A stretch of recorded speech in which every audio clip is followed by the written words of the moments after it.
All right. Hey, everybody. Welcome back to the channel. This is Rob here at Smirking Gun Reviews. And tonight we're going to be talking about the new show Snowpiercer that is premiered on TNT tonight. The show is based on the movie that Bong Joon Ho did a few years ago with Chris Evans. And that is based on the graphic novel from the 1990s, actually. I didn't even know that was a graphic novel. I thought that was all Bong Joon Ho's idea. But actually, since he took that long to make the book, man, or make the movie, it's pretty good. So, first impressions on this show. If you're not familiar with the plot, you probably there was a really good chance that you would really like this. If you are familiar with the plot, you might have been a little underwhelmed. There were parts of this that were highs and lows for me. I was really interested in how they were going to incorporate their own interpretation to the film. And since I have not read the comic book, was the comic book closer to the actual interpretation than Bong Joon-ho's interpretation? That being said, I thought that the cast was pretty decent in this. That's just kind of set up. Jennifer Connelly's Melanie. She's very quiet, so she doesn't really get that much to do until there's some twist in this. We're not going to get into too many spoilers until the end. But this does kind of play out like the movie does, at least if you would call this maybe the first half hour of the original movie. But all they really do is they kind of take that concept and then they start to work it their own way. So they kind of separate themselves pretty quickly from the original movie. Hey, Desiree, what's going on? But to start off with, I think the cast is pretty good. I really like that they have people in here like Stephen Ogg, who played Trevor on GTA 5. He's also been on The Walking Dead. He's been in a lot. He's on Westworld. Here he's kind of just playing the same kind of character, though, a little bit. But that's fine. He's really good at it. But we also get Mark Margolis from Breaking Bad all the way back to, freaking Scarface, man. Mark Margolis is in this episode. Old Hector Salamanca. We also got Mike O'Malley, who's basically, if your show's on long enough, I think Mike O'Malley just ends up on your show no matter what, eventually. He's all right. He's a decent character actor, but he always reminds me of every guy like Kevin James kind of guy. But Daveed Diggs, our main star here from Blind Spotting, I really dig him. That was a big draw to this because I wasn't sure how they were going to interpret Snowpiercer. But the one thing I did agree was that this probably the movie could have been better if it was a series, more long form. The movie, though, after I rewatched it between today and yesterday, I do prefer the movie a little bit to what I've seen so far, only because they kind of get to it. I mean, they really get to it, and the ending is really still kind of bleak in that. In this, I don't know what their real end game is or how long this is going to go for, because technically, I mean, if this is successful, we could have years on this fucking train. But Daveed Diggs does a good job of replacing Chris Evans as the lead in that movie from the movie to the television show.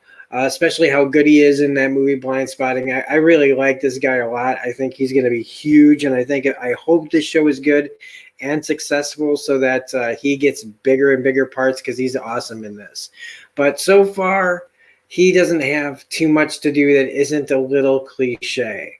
Websy's here. What's going on? It is the Snowpiercer review that we were talking about on somebody else's video. Desiree says he also plays Marquis de Lafayette, the best character in Hamilton. Okay.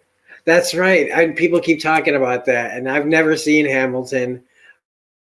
But now I know what that means. Jennifer Connelly's in this, and if anybody has any kind of history with my channel, you know that Jennifer Connelly is like, man, I've been following her since freaking Opportunity Knocks and The Rocketeer. Oof. So if Jennifer Connelly's name is mentioned in something, I will always, even if I eventually don't go to see it or watch it or whatever, I will watch that trailer or I will give it a chance. And so she's in this too. But like I said, she doesn't get too much to do in this other than just kind of see things from. She's going to be our train perspective, our main up front of the train perspective. And what I do like is that they could have done this to talk about her character. Would reveal spoilers, so we'll talk about her later. But on the surface, she's just kind of our POV from the front end of the section, just like he's our POV from the tail end of the section. But going as far as that, there's a lot of things. One of the that I wanted to talk about here. We'll talk about the intro first. So I did really like how they started it kind of animatrix style, where they're doing the origin of the story. Right up to how the name of the episode is called the first the weather changed, and literally those are the first words uttered in the series, and it's talking about the global warming that we've got going right now and how that goes wrong when we try to solve it, and we end up basically causing an ice age times a billion. And there's this train made by this guy who saw things coming. Very Howard Hughes kind of feeling from this guy named Wilford, who builds this train that is 1,001 cars long that goes around the world and never stops, keeping all these people alive. And the train has to keep going. It's this self-sustainable thing, and hopefully, eventually, when the Earth heals itself, we'll still be around to get out of the train. But right now, where the series is there only 6 years, I think, in. Just kind of like in I think that's the original movie. I think that's about how long it's been. So that animated intro, very animatrix style, showing all that, how it all goes down. And then they go to live action and they show how people snuck onto the train. They pushed through and they jumped onto the train and people are shooting them, and they're basically stowaways. When the train takes off, whoever's left, they're the tailies and they're unwanted because they didn't pay their way on. I would have thought that the whole fucking world would have bombarded that goddamn train. You know what I mean? Like the security you would need around that train, like, I don't know, man, how anybody would be able to get on this train if it was that high security. And how do you even protect it? Because how do you pay people to protect the train that you can't get on? And you know that when the train leaves, you're going to die. So the only reason anyone would have to protect this train is out of civic duty to protect the rest of the human race. I don't know. But that's just the way I see it. Jennifer Connelly is so wonderful, Desiree. Desiree also says Daveed Diggs plays Thomas Jefferson, which is good, but Lafayette is just so much more fun. I'm going to have to, do they have like a DVD or a Blu-ray of Hamilton yet? Because I would really love to check it out. But this intro just kind of goes on a little bit too long, and I felt like they could have cut some of that out and gotten to the point a little bit quicker, because I think people can understand what's going on pretty quickly. So it's class struggle, stowaways in the back, rich people at the front, and it gets, what's a little less clear is in the movie is there is no middle class that appears in the movie. It's just, and they also don't make it clear how many cars there are in the movie, I don't think. But in the movie, it's really straightforward. You're either in the back or you're in the front.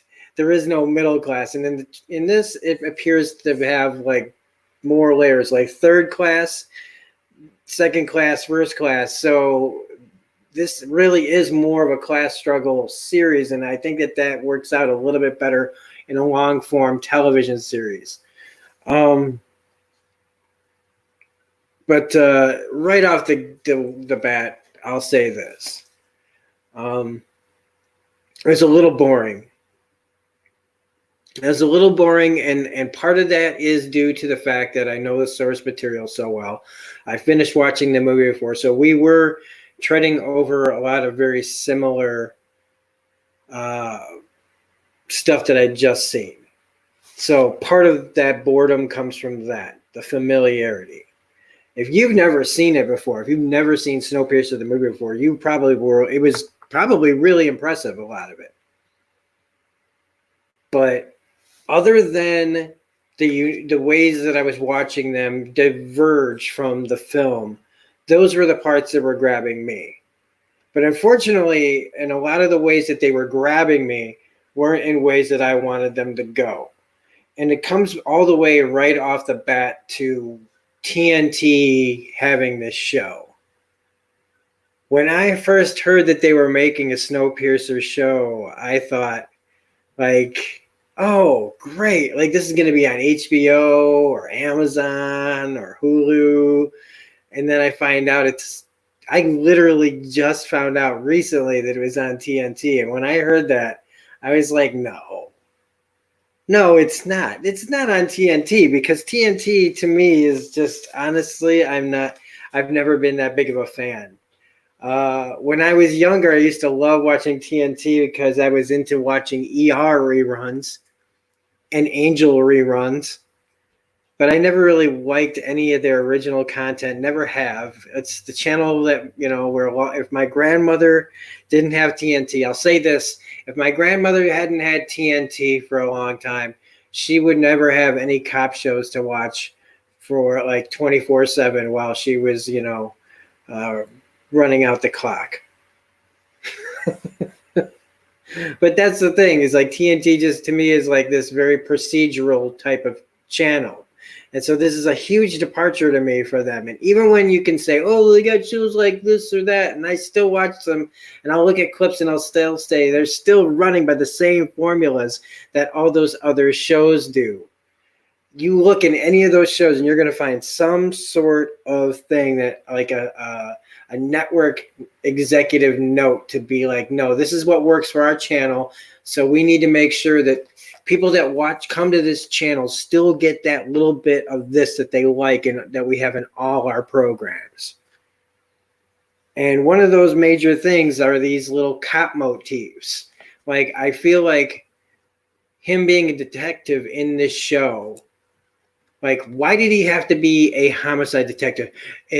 You're the only, we just discovered that you're the only homicide detective on the train.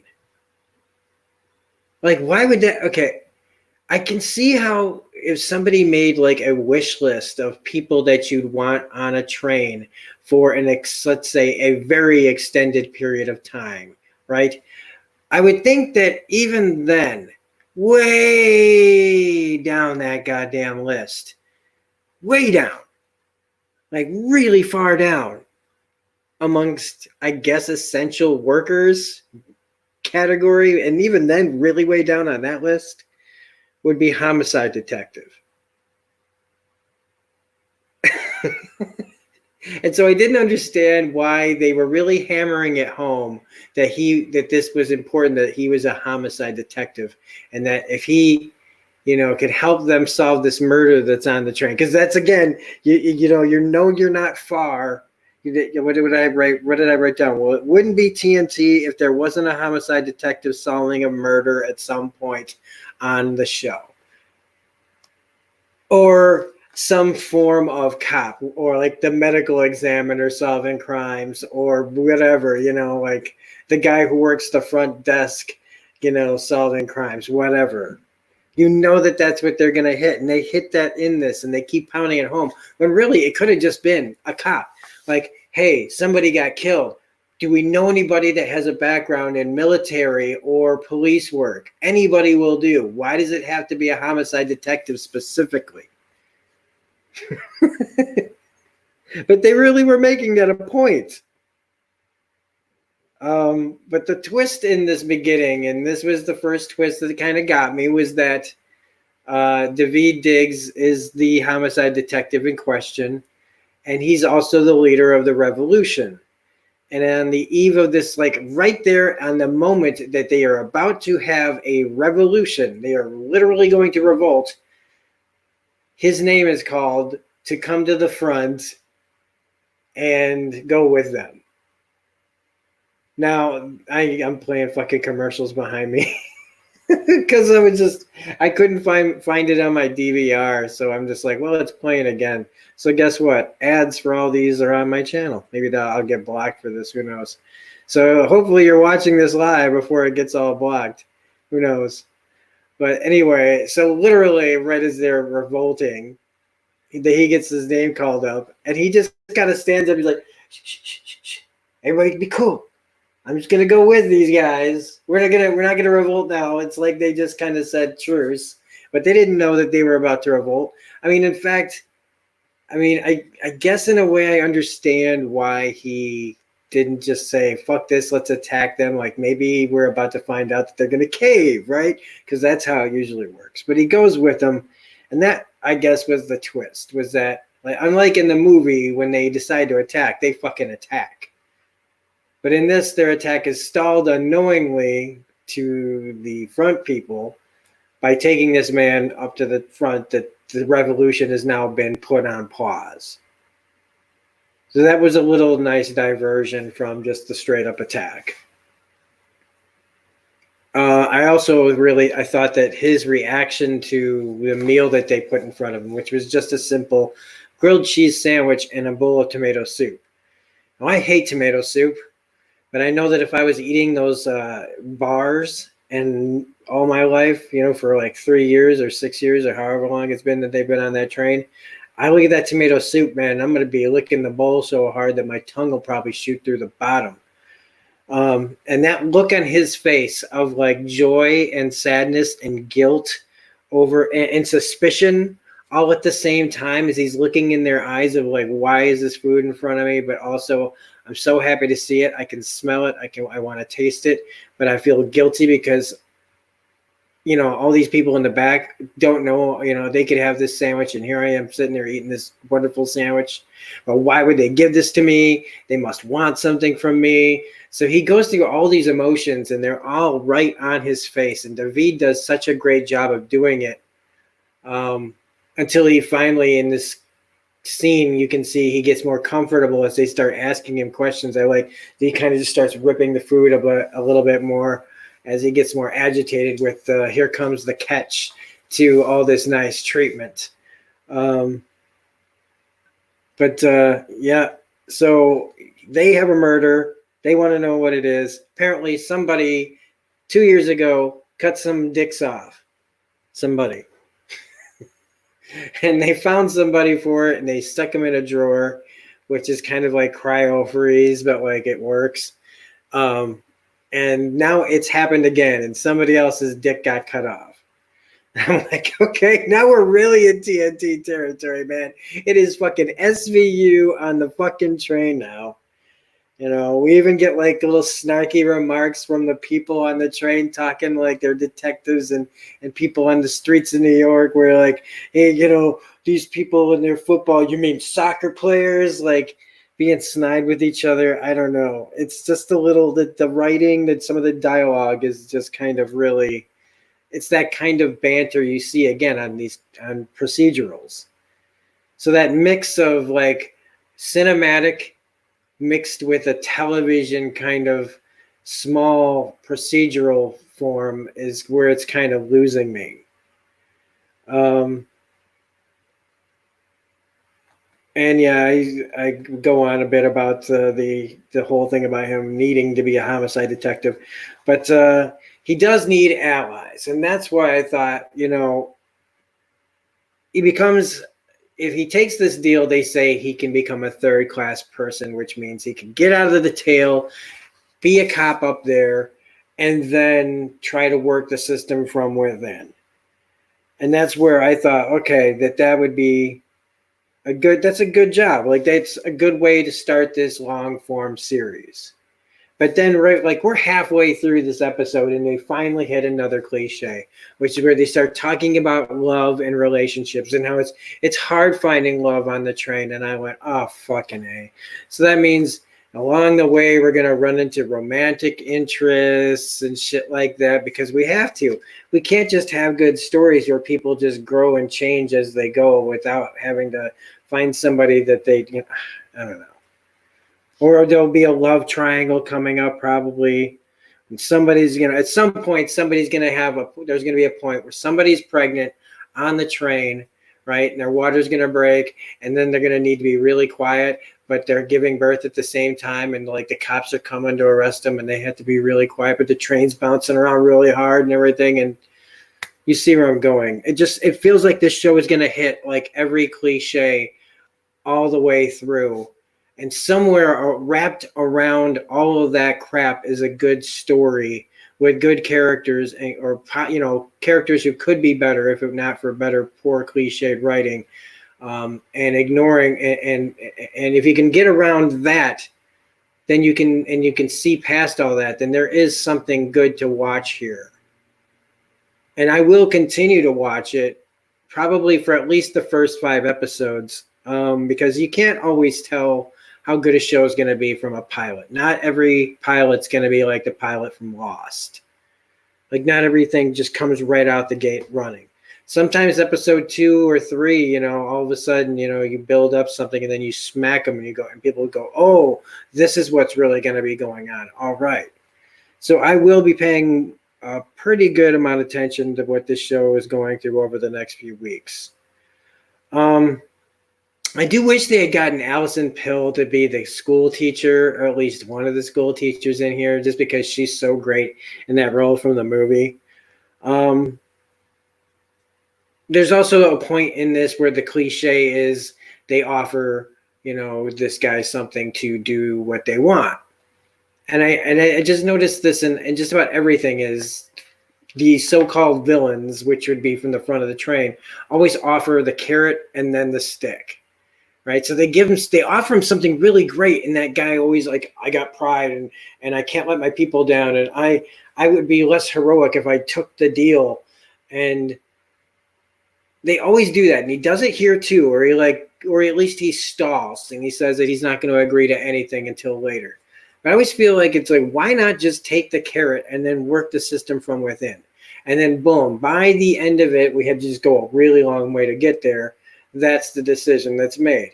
I'm going to stay there and I'm going to work the system from within. And as I learn new things and I get more allies, we'll start pulling you guys forward into the front of the train so that eventually we'll turn the tables. So it's like a really long form beginning to what will turn out to be what they try to accomplish from the movie.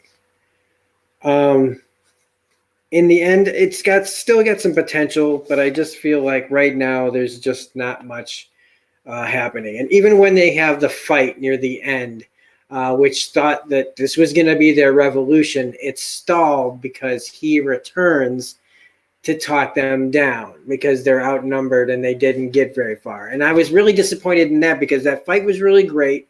You have this really big guy that they've been training, and he is huge. This guy is massive.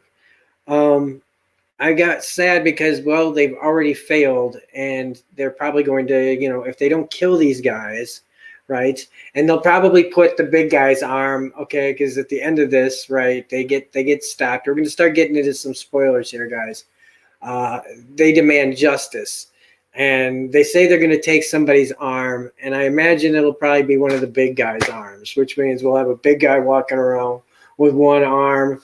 And that sucks because I hate it when you lose the big tank character in the show, the big silent tank, the one that always takes like 1,000,000 arrows in a show and then does something heroic like the guy in the Giant in Game of Thrones, where he does the sacrificial thing. Well, I feel like we're going to sacrifice our big guy too early.